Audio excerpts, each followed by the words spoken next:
Comics. I'm ready.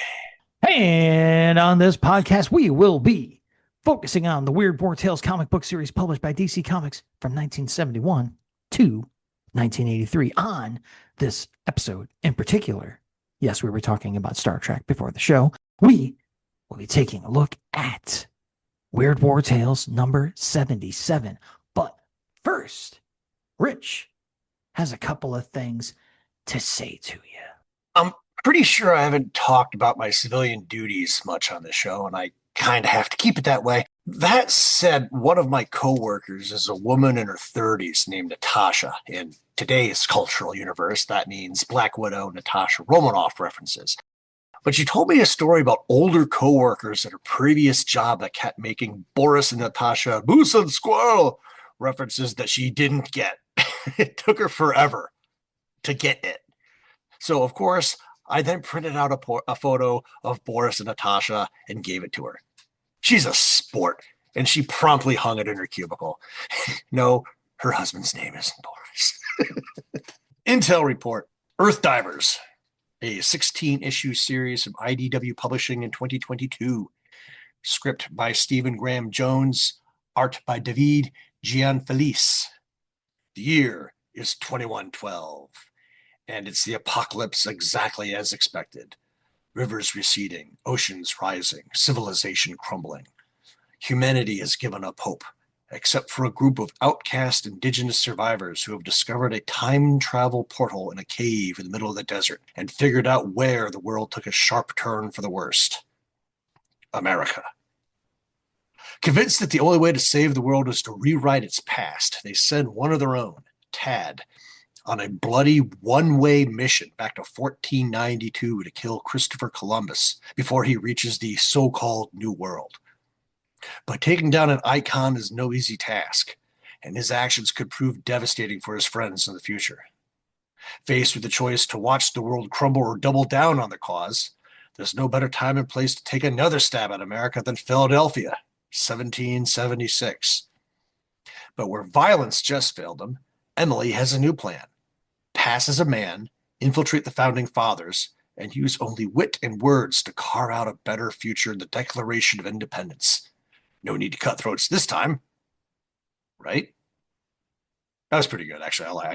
That was a pretty good story arc. It got really confusing towards the end with all the time travel and what was going on and everything, but that was still a pretty good Yeah, I tried reading that on your recommendation, and it gets off to a fantastic start, and then it gets lost in the weeds. And I'm tempted to skip from volume 1 straight to volume 3 because they're trying to be too clever with the time travel, but the art's great, the idea is great, the characterization is cool. In isolation, the stuff that's happening back in 1492 with Columbus and Tad, very cool. I just think they got a little ahead of themselves in the plotting. I'll give it another shot soon. It's 3 story arcs. And the first one is 1492, the third one is 1776, and the middle one is like they end up going back to like prehistoric times and saber-toothed tigers and surviving all that and everything. And if you just want the flow of the story, you could kind of skip the one in the middle. Moving on to the cover detail. Art by the master, Joe Kubert, 40 cents. Weird War Tales is yellow on white. Special! A 23-page blockbuster novel. An open-mouthed skull faces the viewer in the center of the cover wearing a German helmet, a red-on-white swastika on the center of it. Behind the skull, the cover is divided into thirds. On the top, a GI and a Nazi struggle underwater with a knife. On the left, a sea creature emerges from the water and reaches for a Nazi uniform. On the lower right, a massive tentacle drops a Sherman tank into the sea. A banner on the bottom. 3 brothers. 3 dooms. Cover date, July 1979. Date of release, April 10th, 1979. On Comics Man. Seen on eBay for anywhere between $15 and $200. Killjoy action, the red on white swastika on the helmet, the Nazi armband on the wrong arm on the coat in the lower left, and the Nazi armband on the underwater Nazi on the top at all. Just, yeah. Max, what you got? All right. Comments and commendations on this cover. Mine happen to include the fact that this cover gets easy points from me for the split scenes on the cover trope that I have so much affection for. My adoration for this device was likely kindled and reaffirmed by two Fantastic Four covers, FF201 and 246.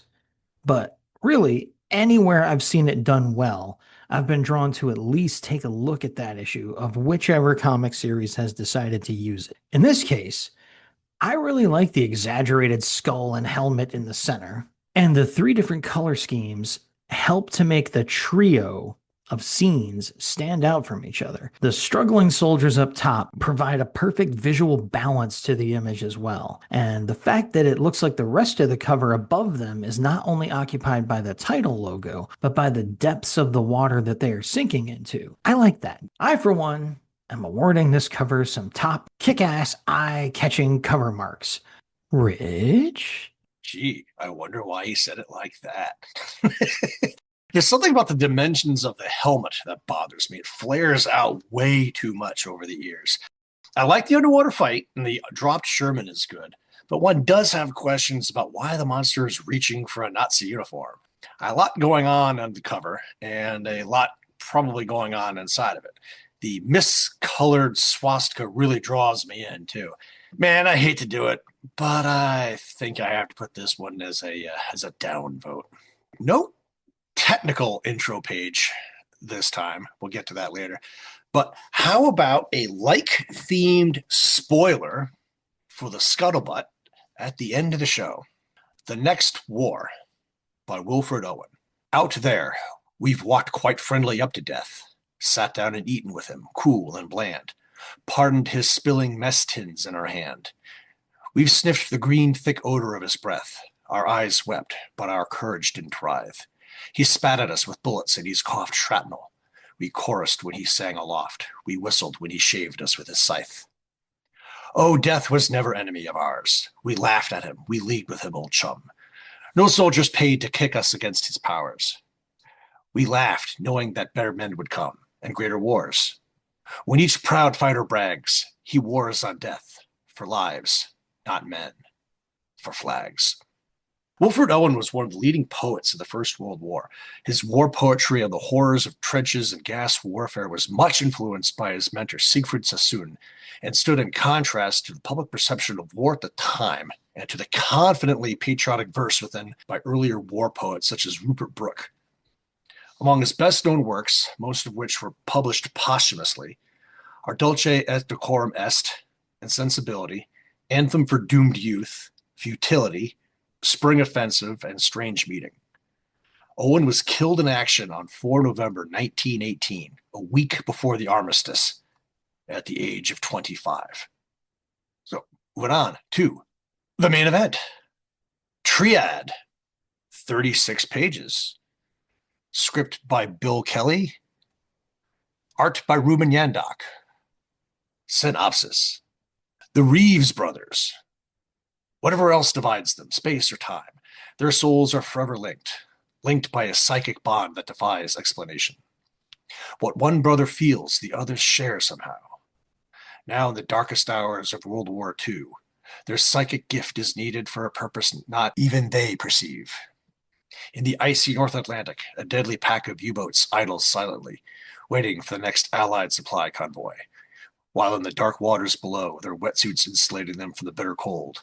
American and British frogmen execute a secret mission, led by Lieutenant Dennis Reeves, USN. Setting charges on the U-boat hulls set to go off in 15 minutes, giving them plenty of time to get back to their sub. Dennis is horrified when the charges start detonating too soon. The other frogmen are consumed in the blasts along with the U-boats, while Dennis is catapulted through the sea by the thunderous shockwaves, spinning over and over until, mercifully, he blacks out. An immeasurable gulf of time later, Dennis's senses return. He's lying on sand. An island? No. As he gets up and starts walking, he realizes he's in a desert. He soon discovers a Nazi fortress like in North Africa. It's got to be a dream, but this heat's no dream. I'll be burnt to a crisp unless I get shelter, and that fort's the only thing in sight. Dennis is surprised to discover the gate open, the fortress empty. Deep in his mind, a sixth sense tingles, a sense he and his brothers alone possess. No, Something is here. I can feel it. Within the fortress, a presence that should not be here. But before his thoughts can probe the location of the strange force, a car of 3 Afrika Korps soldiers arrives, and he has to hide. 2 of the soldiers split off, and Dennis follows the officer below the fort. Slowly his eyes adjust to the darkness, but it's his mind which begins to see what lurks below. He's stunned as the officer speaks telepathically to a hideous green monster with red eyes, tusks, and 3 tentacles with 3-fingered hands on the ends, residing in a pool of water. I have done as you command. You have done well, Captain, but one step remains. Wait, do I detect another in our midst? Instinctively, Dennis somehow lets his mind go blank and just listens. No, it is only your mind, Captain, seeking to express itself. Do not be foolish. I control you totally. I control your Afrika Korps, for which your vaunted Field Marshal von Rommel thinks he is responsible. I create soldiers from the desert heat itself to slaughter your foes with unending force. Many die on each side, but the Axis will triumph because my strength comes from a power beyond.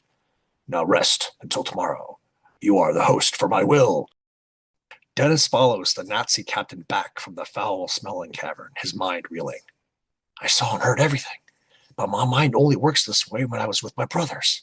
Something brought me here because of my mental power to destroy this alien creature. But how? And why is the alien helping the Nazis? The captain senses Dennis behind him and spins, aiming his Luger. I'm at a cutter! A butt stroke by one of the other soldiers knocks him out, and Dennis wakes up tied to a chair with the captain glaring at him. I shall not ask how you came to wear that idiotic outfit in the desert, but whatever your plan, it will fail. Very soon, our final wave of death blazes across the sands to finish the Allied Africa campaign permanently. Dennis strains against his bonds as the Germans leave. There must be times when he's not aware of the alien, just carries out his will. There's water between the layers of my suit for insulation. If I can rub the rope through, it'll soak and stretch and I can get free. But then what? Breaking free, he watches as the Germans drive off with an army that had risen from the sand itself. Even if I knew how to defeat the alien, it's hidden in that pool. Pool. That's it. That's why I was brought here. Only a frogman armed with a bomb can reach the alien in its earthly lair. Suiting up, Dennis still wonders who had brought him here as he bounds back to the dank pit. Unearthly howls echo in the dark as a ghastly thing writhes in anger and fear, for it knows that here is a mind that resists its clutches. The alien sinks deeper into the iridescent pool, but Dennis dives after it. A pulsing tendril of vicious flesh coils around the frogman and tightens before hoisting Dennis out of the water. Fool, have you not guessed there is a force beyond me? A force you cannot destroy. Dennis hurls his charge at the alien, striking it between the eyes. The whole cavern shakes amid the thunderous explosion as Dennis is hurled clear, and miles away, a phantom German army vanishes. Thousands of miles away, a Sherman tank rolls through the charred rubble that a few hours before had been an Italian village. Seeing a Panzer nearby, the Sherman fires first, scoring a hit that causes the German tank to violently explode. Exposed in the Sherman's turret hatch, the tank commander is killed by shrapnel and burning fuel. The body is hauled inside and the hatch closed to protect the crew from the choking heat and fumes. When the hatch opens again, once the smoke clears, Master Sergeant Joe Reeves finds himself in the midst of a swamp. Another crewman sticks his head out to look around with Joe and is killed when Japanese troops open fire on them. Joe closes the hatch as he pulls the body in. I don't know where we are or how we got here, but let 'em have it, Zeke.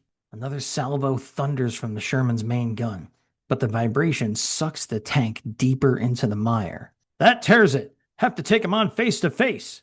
Joe throws the hatches open, and he and Zeke trade small arms fire with the Japanese. When Zeke is wounded, they go back into the tank. Couple of grenades could finish us, but the Japs are staying clear, like they're afraid of something. Moments later, a near-forgotten sensation tingles within Joe. There's something else here. Something monstrous. Looking out of the view slit, Zeke is amazed to see a Japanese officer on a raft poling out to them. Zeke lunges out of the tank to grab the enemy commander as a second crewman provides cover fire. The crewman is killed by enemy fire as Zeke pulls the officer into the tank and threatens him with a .45. Idiots! You can never understand my scheme, much less defeat me. He speaks English? No, that's not him. Something's speaking through him. Already these puny islands run red with Allied blood. For every Japanese soldier killed, 10 replace him. Suddenly, deep in the primeval swamp, something stirs, something awesome, which must protect its earthly host, and thus exposes itself to danger. It's the same creature that Dennis had fought, only much, much larger, and it roars. What in?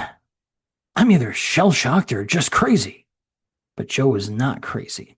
He has felt this mental sensation before, near his brothers. Now something else triggers it. Something evil. Got a hunch that big as this thing is, it can be killed. Joe fires the tank's cannon at point-blank range into the creature, which roars in agony. Joe scrambles out of the tank and throws himself clear as the tank and the creature explode, dragging himself ashore.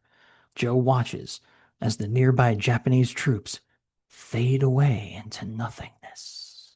Elsewhere and elsewhen, U.S. bombers drone above the flaming ruins of a mad dictator's dream. It's April 1945 in Berlin. Inside a B-17 overhead, Captain Bill Reeves is deep in thought. War's nearly over. Been 3 years since Joe and Dennis disappeared without a trace. Still, something tells me they're not really dead. Suddenly, the plane bucks, pitches, and goes into an out-of-control spin. Can't stop it. Passing out. Looks like the Reeves brothers have all bought it. Bill blacks out, then awakens as if climbing out of a bottomless pit. B-17 is nothing more than burning wreckage behind him. My plane, but it couldn't have been thrown free. How? A nearby bomb blast makes Bill search for cover. Finding a shelter with its doors blown open, he goes deeper underground and enters a second, more official-looking bunker. Seeing a light and hearing voices, he's shocked to see Adolf Hitler screaming at two generals. Cowards! The war is not lost! I shall turn the tide as Frederick the Great did! Even now my shock troops rise from Germany's ashes! A direct hit overhead causes part of the ceiling to collapse, crushing the generals under a ton of steel and concrete. Bill flees deeper underground. Something's down here. I can feel its mind. It's like when my brothers and I were kids and could read each other's thoughts. Whatever's below must be linked to the plane crash of my finding shelter. He's stunned to discover a grotto with a large pool holding a monster identical to the one Dennis had fought, speaking to Hitler. Do not listen to your underlings. Only you, my earthly host, know of my plan. Only you are important to its success. Even now, our living dead hordes born of your mind butcher the Allied invaders. The earth trembles under Allied bombs. Carry out my orders while time remains. Bill's bewildered by what he just heard. Nazis will win unless Hitler is stopped. Whatever brought me here expects me to do the job. Bill loses sight of Hitler when a guard ambushes him with a knife, and the pilot takes out the Nazi with a piece of jagged metal debris. Hitler strangles his new bride, Eva Braun. March, my supermen! Soon we shall rule the world without weaklings! Bill squeezes through gaps in the debris, pursuing the Nazi leader, armed with only his .45. This automatic is the only weapon that can make it through. That's why I was brought here. Only pilots carry automatic pistols. Hitler is stunned to see Bill and opens fire with his Luger. Amerikaner! How? Bill dives out of the way and returns fire, putting 2 rounds into Hitler. That's a question you'll take to your grave. At that instant, the alien's lair echoes a blood-chilling death shriek. My mission has failed! Now, plucked by unseen hands, a pilot buried underground, a frogman in the desert, a tank commander in a swamp are united in a void where the passage of time has no meaning and deposited in a secret Texas missile base where the silence of death reigns. Joe! Dennis! You're alive! Are we? What is all this? What has happened to us? It's like we're pawns in a telepathic war, pitted against these aliens by unearthly powers with the fate of the world at stake. You said it, buddy. A trail of green slime goes by the bodies of 2 dead American guards and into the base, and the brothers follow. The aliens had survived. A 3rd dead guard is discovered inside. Suddenly, A siren goes off. Someone has triggered the rocket firing mechanism. The aliens! But if we killed them. Wait, I know. The aliens are just pawns, tools of a stronger power. It can do whatever it wishes with them. It brought them here, so it must be here too. That's who primed the rockets. The aliens are here to protect it. And if we don't find the controls first, split up! Hurry! The three brothers fan out and search the building, but Dennis and Joe are individually seized by the aliens. Carrying a dead guard's Thompson, Bill is horrified to see his engulfed brother's plight as the aliens join together. Blast the controls, Dennis yells. If the aliens merge into one, you'll never defeat them. Too late. It's my moment of triumph. I'm doing like a Nixon, I don't know why. Seeing a detonator control, Bill opens fire with the Thompson, exploding the rockets, even if he and his brothers went with them. There's a deafening explosion. And then, 1941, the North Atlantic. An Allied sub cruises the site of a Wolf Pack sabotage mission and finds one survivor. 1943, Italy. Allied sympathizers carry the lone survivor of a tank explosion to safety. 1945, Germany. In the skies over Berlin, an American bomber squadron completes its mission. Outer space. Two helmeted, blue-skinned alien fishmen watch a monitor of the fighting on Earth and settle behind a game board. Once again, it's been a good game. For you. Your Earth pawns proved stronger than my surrogates.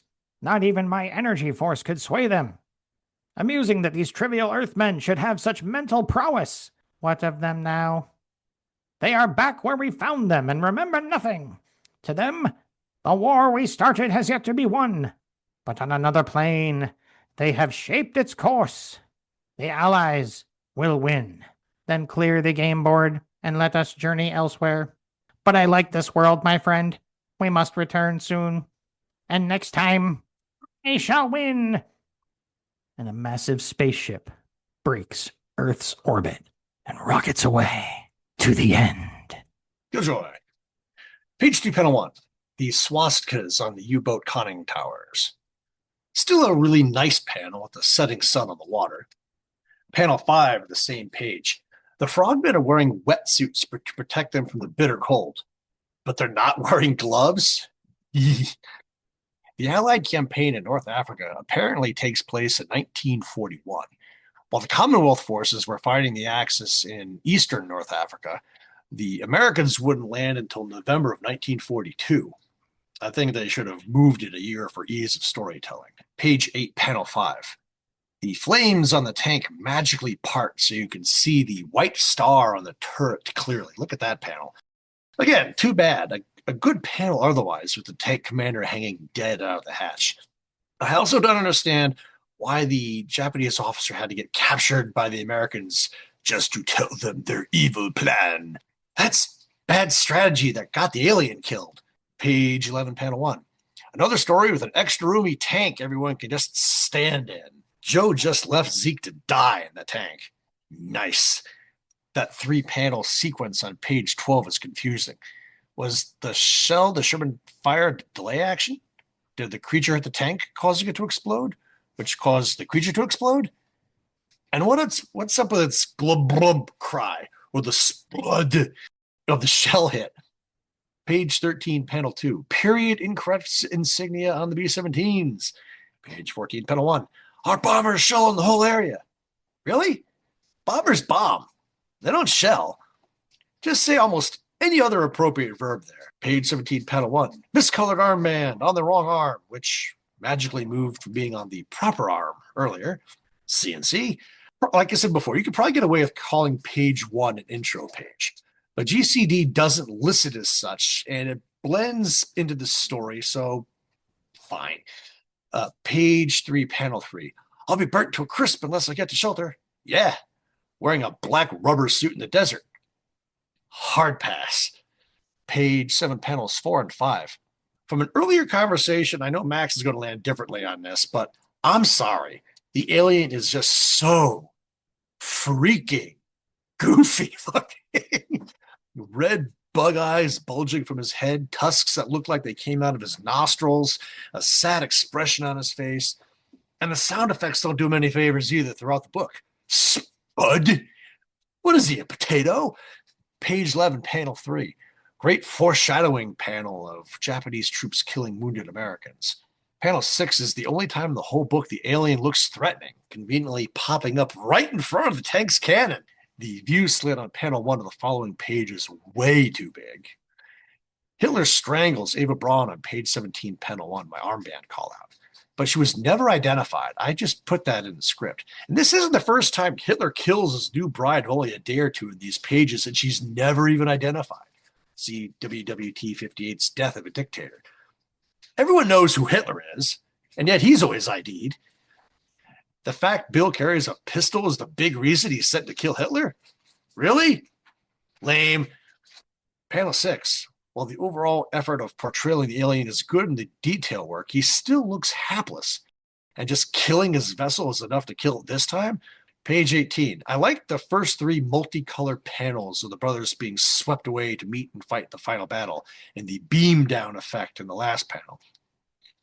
The complex looks way too modern to be set in World War II, though. Page 21, panel 1. Shoot the conveniently placed clock-looking detonator thingy to set off the rockets. Yay! So Dennis is the lone survivor of the spaceman's game. Joe is the lone survivor of the spaceman's game. But Bill's whole crew gets to wing back home unharmed? What in the actual hell? But I totally dig page 22 of the fishy spacemen watching Berlin burn and playing their game. Might be the best complete page in the book. All right, so I don't disagree with a lot of that, but I did really like, as you mentioned, the non-intro slash splash page, which featured some very nice host and logo elements, not to mention the fact that the not triplets, unique qualities as described on this page reminded me a bit of the classic Cheech and Chong film Corsican Brothers. I put a picture at the bottom of the script for people who haven't seen it. Giving the 3 brothers different hair colors is a good idea, but I'm not sure why they had to be painting flowers together. That whatever, they had to be doing something, I guess. As for those Corsican abilities, now in the Corsican Brothers movie, they can feel each other's pain, but not their own. So if you punch Chong, Cheech feels it. The movie has like basically that one joke, but it's great. I think I watched it when I was a child. So as for those Corsican abilities, they start shifting in nature almost immediately. Page 5 of panel 3, where the Frogman brother mentions having a sixth sense, which didn't help him much with those depth charges. And in panel 1 of page 4, where the brother can telepathically eavesdrop on the Nazi and the alien creature. Panel 2 of that page does give me some decent Tom Sutton Charlton horror art vibes, though, and that's never a bad thing. And yes, it's here that we get our first glimpse of the creature. And as Rich mentioned, I don't, admittedly at this early stage, find his appearance to be anything that detracts from the creepiness that the scene is going for at all. Page 5 is pretty dull to look at in general, with all the blue shirts of the exact same hue pretty much filling all the panels. But at least our Frogman is just as confused as we are about how his powers are suddenly acting in the first panel. However, his escape plan in the final panel is just too silly even for me to go along with. Soak the ropes with the water from your frog suit. Sure, that'll do it. Works every time. Get those ropes wet with the, I don't even, I don't know. I don't even know if the frog, how much water is in that. Never mind. On page 6, maybe it's the alien mind control that's dulling the Nazis' edge, so they'd forget to check their prisoners' gear for explosives. At least this page features one of the frequently used, that I'm going to call out a bunch of times, cool looking art tricks in this issue in the final panel, with a great use of lighting, or lack thereof, to enhance the impression of perspective as our beflippered fugitive sneaks away from his foes. And okay, now on page 7, we get a much fuller view of the alien. And while he does give me some Sigmund and the Sea Monsters vibes, again, I provided a picture at the end of the script for people who aren't old enough to have seen the Sid and Marty Krofft hour on TV. He does have those Sigmund and the Sea Monsters vibes. Perhaps that's also what endears me to him. Besides, the poor guy is so easily dispatched. that I kind of felt a little sorry for him. What bothered me more was the disappearance of the Phantom troops in panel 7. What? This alien can create actual soldiers from thin air, and the Nazis don't have a problem marching alongside them? Does the alien control all of their minds, or just the commanders? More inconsistent power applications going around, I guess. I would ask my esteemed co host to killjoy the after effects of that Sherman explosion on page 8, but it is a very well drawn and laid out page regardless, as is the page after it, really. On page 10, panel 4, though, what is the Japanese commander doing? Floating a raft solo at the tank? Even if the thing is stuck in the bog? Eh? I guess page 11 lets us know that the alien made him do it. But how could he know that the tank crew would have let the poor sucker live? Guess he didn't care so much about that. Also, on page 11, we see that this incarnation of the creature, as mentioned in the script, is much bigger than the previous one, although its execution on the very next page is just as anticlimactic as its first go round. As for the sound effects, as Rich mentioned, whenever the creature is hit, I had just assumed that those were to inform us of the alien's spongy consistency, like what it would sound like if you hit either man or swamp things in their respective series. And later on, this creature is oozing like a bunch of pus or liquid together into one form. So I get the idea it's not entirely solid. Page 13 is really well drawn, and that opening panel of Berlin in flames is particularly cool. But the fact that the other two brothers died 3 years before this scene is not only easy to miss, but even harder to understand, as it has no impact on the story at all. Just a weird choice. I mean, maybe this is the younger brother. I don't know. I don't see what difference that makes or why that had to be the case. The next page, 14, provides a nice callback to our Nazi who was teleported to quote unquote safety in Dresden in the previous issue of this series. And we get another great light and darkness corridor shot in panel 4. Then, in panel 7, is this another alternate place where Hitler died scene? The very next page, 15, tells us that it is not. It also provides us with yet another cool dark tunnel shot in the second panel. I love this gimmick, and Ruben uses it a few times, using shadow to enhance like the depth perception of creeping down a tunnel or running away. It's really cool. It stood out to me as a trick he liked to use. In panel 4, though, the nature of the alien's power is further muddled by the description of the phantom soldiers as living dead hordes and also born of Hitler's mind. Those words you keep using, I don't think they mean what you think they mean, Mr. Kelly. Page 16 is another one that is very well drawn and laid out, but I think the comics code made a bit of a mess of that Nazi soldier going down so easily in panel 6. That was likely supposed to be a slashing strike to the throat, but, censored. It just, now it just looks like the poor guy had a heart attack or something. However, panel 8 apologizes for that with another excellent tunnel shot. I love these things. Page 17 gives us the actual alternate place time of Hitler's death for this issue. And that death also kills the alien. I mean, both of the other aliens went down pretty easily too. But I bet the brothers still would have rather faced off with a single human opponent, eh? The top 3 panels of page 18 try to drive home a theme that was all but lost in the chaos. That of 3 soldiers being out of their elements. I mean, better late than never, but still, he didn't really make that point as the story was happening. And on the next page, 18, we discover that America had ICBMs in World War II. Page 20 does not convey the idea that the oatmeal-bodied aliens are actually 3 separate beings trying to congeal very well at all. And the super handy, as Rich mentioned, self-destruct dial or whatever it is, just reeks of page count panic on the part of the author. The idea that this all acts as a temporal reset for the brothers is messy and weird too, and that is not helped by the reveal of our 2 alien chess players on page 22. The aliens needing those helmets on their own ship is confusing enough, but nothing they say on this page or the next one helps at all. None of this makes any sense. Why did they pick the 3 brothers with mental powers? Why do they seem surprised that they did? Did those powers even matter in any of these 3 alien encounters? How does a struggle they will not remember shape the course of the war? I mean, At least their spaceship looks cool from the outside, and our goofy host bothers to show up, but otherwise, oof, not good. So, okay, there's no APO Weird War Tales letters page in this issue, but there are some ads, and we spotlighted a couple of them. And I'll start because mine's pretty brief.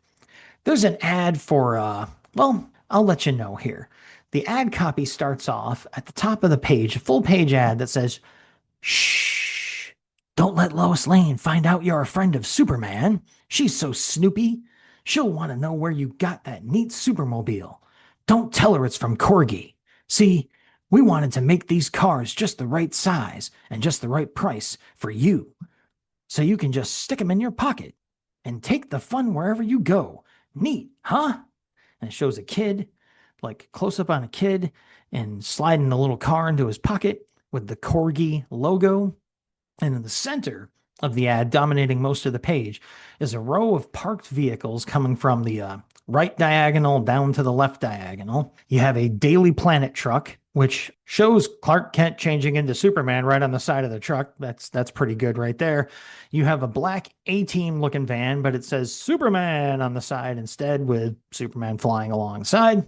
The next vehicle is a Metropolis PD car. No Superman emblazing or anything. It just, it's a nice chance to have a Metropolis PD car in your collection. That looks pretty cool. Its coloring kind of makes me think of a Joker mobile, but that could be an accident.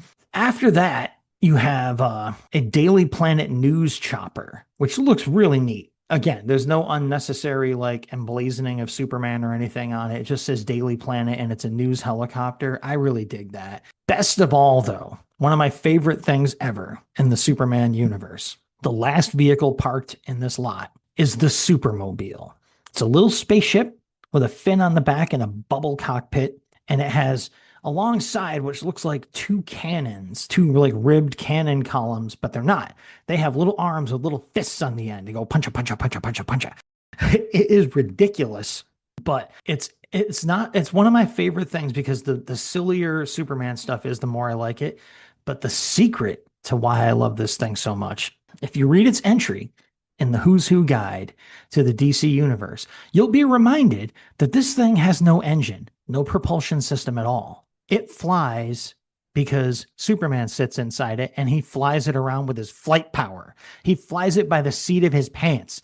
No one else can pilot the Supermobile because it doesn't have anything in it that makes it fly. That is fantastic.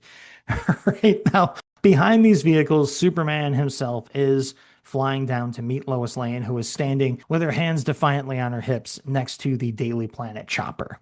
And the one reason I wanted to call out this ad, other than how much fun I had looking at the vehicles and stuff and seeing my beloved Supermobile in an ad, is that, the unnecessary shade that they throw at Lois Lane in this ad. I know these are marketed to little boys and stuff, and that was the whole gimmick with Lois Lane for a while, is she's trying to trick Superman into marriage. Ew, cooties, or whatever. But come on, man.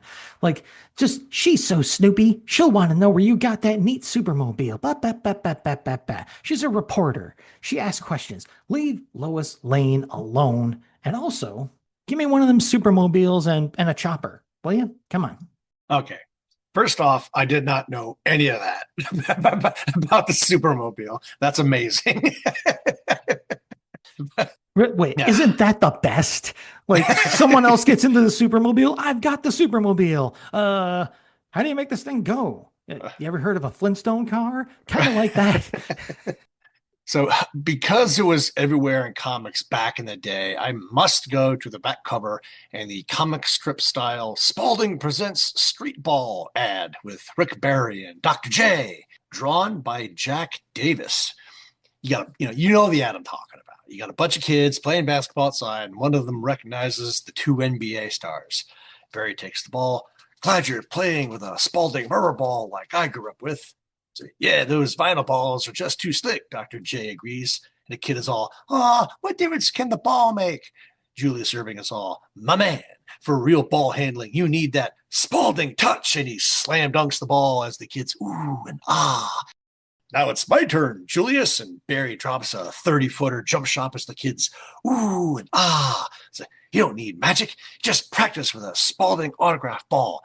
It's got a rubber cover so you could really get a grip on it, says Barry. And then Dr. J's floating head adds over 5 different types of Spalding balls. If you want the ball with the sure-handed feel, look for our signatures at your sporting goods dealer. Other autograph balls are signed by Wilt Chamberlain, Pistol Pete, and George McGinnis. Pistol Pete is Pete Maravich. I've never been a basketball guy on any level, but like I said, you couldn't get away from this ad back then. Too much callback. And all 5 players mentioned here are in the Basketball Hall of Fame in Springfield, Connecticut. Yeah, I gotta say, basketball is one of the few sports I did enjoy watching as a kid. That and boxing, right up until college, right up until Magic Johnson retired, if you must know. But I really did like watching basketball a lot growing up. And this adds an all-timer, even if you don't care about basketball. It's just the art's great, the dialogue's fantastic, it's freaking timeless. And you got to the script first. I was probably gonna let you take that one anyway because Supermobile, you know. But still, kudos that is the one of the greatest comic book ads of all time.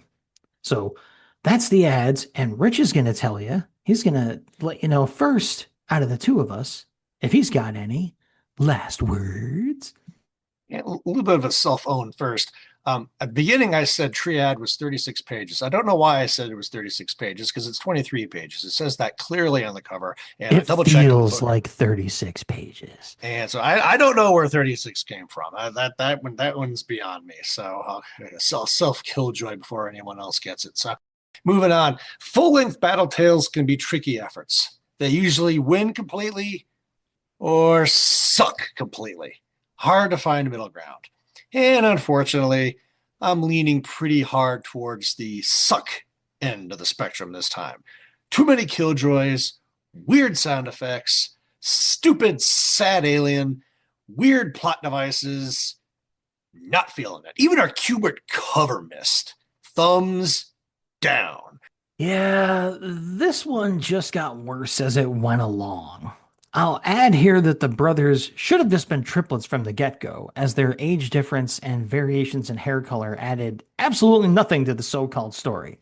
However, the art was actually kind of great, of course, considering who did it, even if the writing did all it could to beat every last ounce of enjoyment out of those pretty pictures.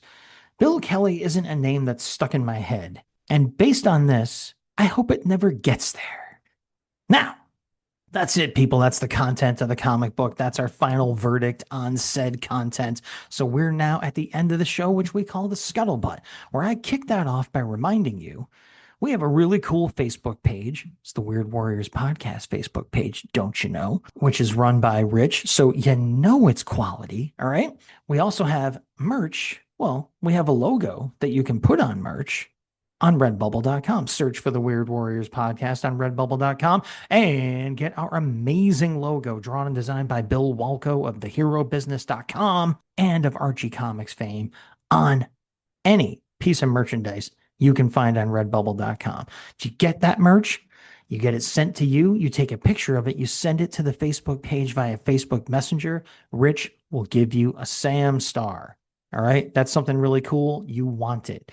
We also, supposedly, have a YouTube page, which I haven't added anything to in a while, but I haven't really seen a lot of people watching anything on it. So, motivate me. All right. Guess what it's called? It's called the Weird Warriors Podcast YouTube page, and there's like 80 videos up there now. I sit down 2 more times and I'll be current, but I got to sit down 2 more times. Will I? I don't know. Rich doesn't think so. He's probably right. So that is a good spot to end my part of the scuttlebutt and hand things over to that guy who's shaking his head at me. Scuttlebutt, aka Free Plug Volume 7. Weirdo Comics, 107 North Boston Avenue, Scotia, New York. I used to live in Scotia, and if this place had existed then, it would have been within an easy walking distance. It's only a few years old, though. They offer an inviting mix of new and vintage comics in a warm, welcoming atmosphere, a friendly environment, and a knowledgeable staff. Store has a diverse inventory that spans from current releases to hard-to-find vintage items, with a well-curated mix of comics and trading cards that cater to various interests and collecting preferences. Check them out on Facebook. And actually, I have a follow-up free plug. A couple episodes ago, Max did a scuttlebutt for the Outer Limits in Waltham, Massachusetts. I hadn't been there in forever, and I scurried over the bitter cold after I was released from duty from Fort Devens last month, still in uniform. I name dropped Max to the owner, and I was told any friend of Max's was a friend of his. So I kept him open late, but I made it worth his while. Oh my God. I found George Pratt, No Man's Land, which was a World War I sketchbook in the finest tradition of Animeus War Idol. The Owen poem was on the back cover. I found a 5-issue deluxe reprint set of Air Fighters classics from the war. I found a mini book from 1943, Spike Kelly of the Commandos. I found Commander Battle in the Atomic Sub Number 4 from 1954. I found Buzz Sawyer, The War in the Pacific by Roy Crane. I found an autographed copy of Nick Cardy, The Artist at War, a book of his World War II sketch art. The Final Secret of Adolf Hitler graphic novel based on a true story of a U-boat trying to transport weapons material to the Japanese late in the war via U-boat and the Allied attempt to stop it. Story was cool, but lots of killjoy, like Nazi guards running around with Thompsons with drum bags. Yee. I put a lot of stuff back too. I gotta go back before he retires. I had totally forgotten about this place, or else I would have gone there during my 2 weeks of annual training last year. Any of our listeners near Boston, you gotta go. You will find something. And hey, listeners, you know what? It's that time of year, right after the Valentine's Day special. It's that time of year. Let the voting for the 2026 listener selected Intel Report special mission begin. The official selections: Fanboy number 4, Luftwaffe 1946, no, any miniseries in there, that hellacious run. Eden Frost, What If 71, Bombshells, Doctor Who, The 10th Doctor, 6 through 9, Kronos Commandos, We Stand on Guard, Cat Shit 1, The Dark and Bloody, Warbirds, Hell Hunters, Super Soldier Man of War, Baltimore, Cold Dead War, The Crows Skinning the Wolves. We've already talked about that one. Silver Lake, Alien Armageddon 1944, What Were They Thinking? And this one, Earth Divers. Details in the Intel Report album. I will put a post on the FB page of all these Intel reports just to keep your memory fresh of what ones we're talking about. As always, if the fans decide to coordinate and select a book from outside of this time period, your wishes will be honored. Vote early, vote often on the FB page. Yeah, and don't vote for What were they thinking? What were they thinking? You hate Please, it. please don't do that. But anyway, you dodged that bullet with Anarchy last time. That was close. That was in the final. yeah. Out of the 4 votes we got, it's a little more than that. Oh my God. So I should mention before we move on to the very, very, very end of the show here, I was just taking a look at the covers for Fantastic Four 201 and 246, and I got to think that whoever designed these covers might have been inspired by this issue. I know the second one came out after this issue of Weird War Tales, but both covers have the word dooms on them. You have 4 dooms to destroy the FF and too many dooms. Now, granted, Doctor Doom is like the main enemy of the Fantastic Four, so odds are that's going to happen. But on the split scene covers, you also have the word dooms, just like this issue has, 3 brothers, 3 dooms on it. I just didn't really notice that until going through the end of the script while Rich was talking. So I've given you that piece of useless trivia. Rich is going to give you something much more valuable. It's a teaser for our next episode. Yeah. And I was script writing it when Max was rambling on and on about a CNC. I had a lot to say about this issue. I mean, mister, let me tell you. Weird War Tales number 78. Space Indians. GI robots. And an ad that has aged so horribly I had no choice but to select it. CN14. Oh man, how dare you? How dare you do the issue before me and select the most horrifying ad? I can't wait. I can't wait to see what it is. But I'll have to And so will you. Who are you? Well, you're the person listening to this podcast. And what is this podcast? It's the Weird Warriors podcast. And who are we? We're the Weird Warriors. We're the Battling Bros. We're the hosts of, you guessed it, the Weird Warriors podcast. That one again. And that's a podcast on which Rich and I, we promise to make war. No more. Pew, chicka, chicka, Chicka, chicka, chicka. chicka, chicka, chicka. Let me hit the button.